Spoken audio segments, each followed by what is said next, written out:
자, 지금까지 소프트웨어 개발 주기에 따른 활용할 수 있는 툴들을 쭉 살펴봤습니다. 자, 이러한 툴들을 사용하는 디테일한 과정도 본 과정에 준비되어 있으니까 본 과정에 신청을 하시면 이런 디테일한 것을 이제 수강을 하실 수 있을 것 같습니다. 자, 다음 단계는 이러한 애플리케이션들을 이제 운영을 하는데 이것을 좀 더 프로덕션 수준에서 애플리케이션을 만들려면 어떻게 할까? 지금 아까 파이썬으로 스네이크 게임 같은 거 간단한 거 이런 거는 동작을 하는데 정말 규모 있고 그 큰 규모의 소프트웨어의 요구사항은 무엇인지를 한번 먼저 이야기를 해볼게요. 자, 프로덕션 수준의 애플리케이션은 아키텍처가 예를 들면 이런 거죠. 뭐 MVVM 프론트엔드를 쓰고 API 게이트웨이를 쓰고 있고 마이크로 서비스로 구성되고 뭐 카프카 같은 이벤트 드리븐 아키텍처로 연결되고 쿠버네티스 위에 배포가 돼야 되고 인적 인가도 처리돼야 되고 멀티 테넌시도 처리돼야 되고 그렇죠. 처리될 디테일들이 너무 많습니다. 규모가 상당히 크다는 거죠. 규모가 크면서도 사용하는 기술의 디테일들이 매우 많다는 거죠. 이것들을 과연 에이전트를 써서 우리가 어, 어떻게 만들 수 있을까? 자, 여기에는 기존에 우리가 갖고 있는 어, 분해 기술, 어떤 복잡한 문제를 단순화해서 브레이크다운 시켜서 문제 해결을 하는 도메인 드리븐 디자인 같은 접근을 우리는 응용할 수 있다 이렇게 볼 수 있겠습니다. 자, 우리가 소프트웨어가 복잡해지는 이유는 소프트웨어가 어렵기 때문이 아니라 소프트웨어를 초기에 우리가 비즈니스 모델은 단순했지만 점차 시간이 가면서 우리가 하고 싶어지는 욕심이 많아지기 때문입니다. 그래서 코어 도메인에서 시작을 해서 예를 들면 나는 음식 배달 앱을 만드는데 처음에는 그냥 주문 받아서 배달을 내가 직접 했어요. 근데 하다 보니까 우리 회사가 왜 배달까지 직접 하지? 돈 마진이 안 남는데 그냥 라이더들을 모집해가지고 라이더들이 알아서 배달을 하고 우리는 중간에 수수료만 먹는 비즈니스로 바꾸자. 그래서 라이더 관리 기능을 추가를 했어요. 그러다가 또 다른 여러 가지 파생된 상품이나 이런 것들도 추가를 하자. 그렇게 돼서 점차 시스템은 복잡해지는 거죠. 그래서 우리 시스템을 아무도 이해하지 못하는 결과가 되는 겁니다. 그래서 소프트웨어가 관리해지기 힘들어지는 이유는 문제가 그 문제 영역이 어려워져서가 아니라 복잡해지기 때문이죠. 그래서 우리는 이것을 그 과정에는 우리가 사용하는 언어들의 모호함이 증대되기 때문에 랭귀지의 앰비기티가 모호함이 증대되기 때문이다. 이게 무슨 뜻이냐?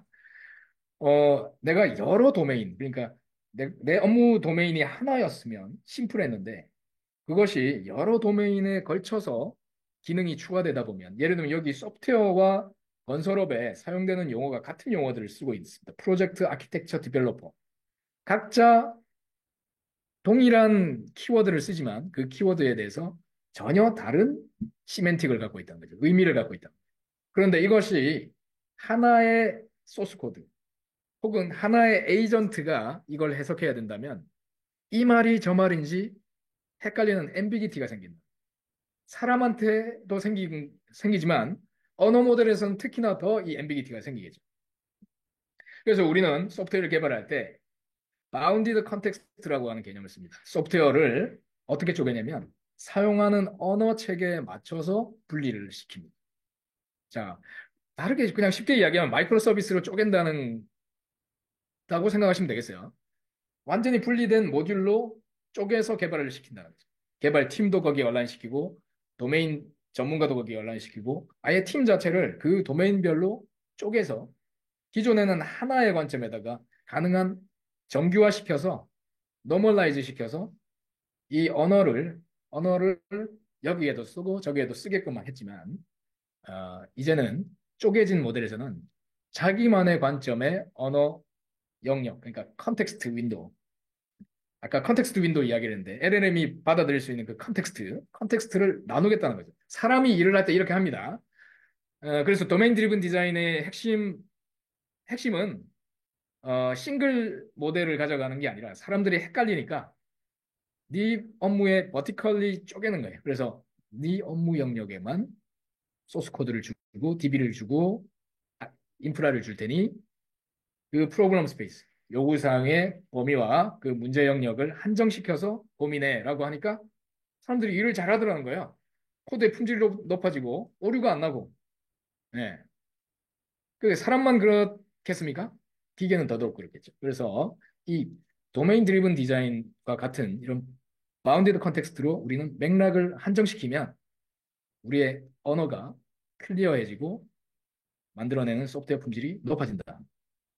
그 이유는 커그니티브 로드. 우리가 사람이 팀이 생각을 할 때 도메인의 영역이 커지면 프로그램의 여러 가지 용어들이 섞임으로써 컴플렉시티가 어느 순간부터 급격히 높아지는 거예요.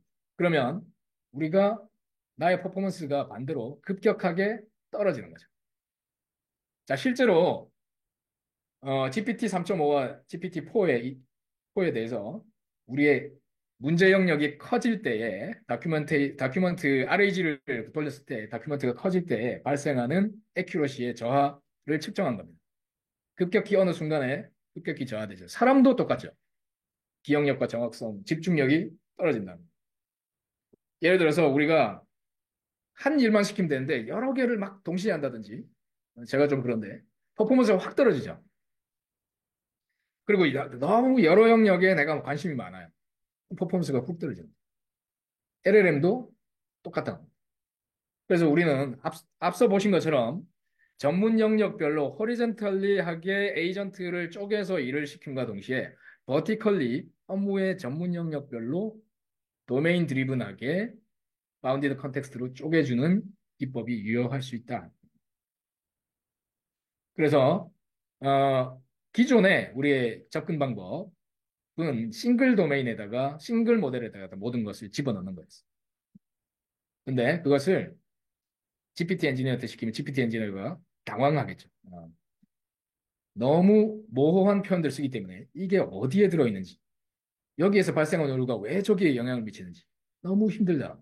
그래서 일을 줄 때부터 우리는 업무 영역에 쪼개서 에이전트를 다르게 두 개의 LLM 세션을 나누어서 일을 시키는 것이 훨씬 더 견고한 결과를 낸다라고 하는 겁니다.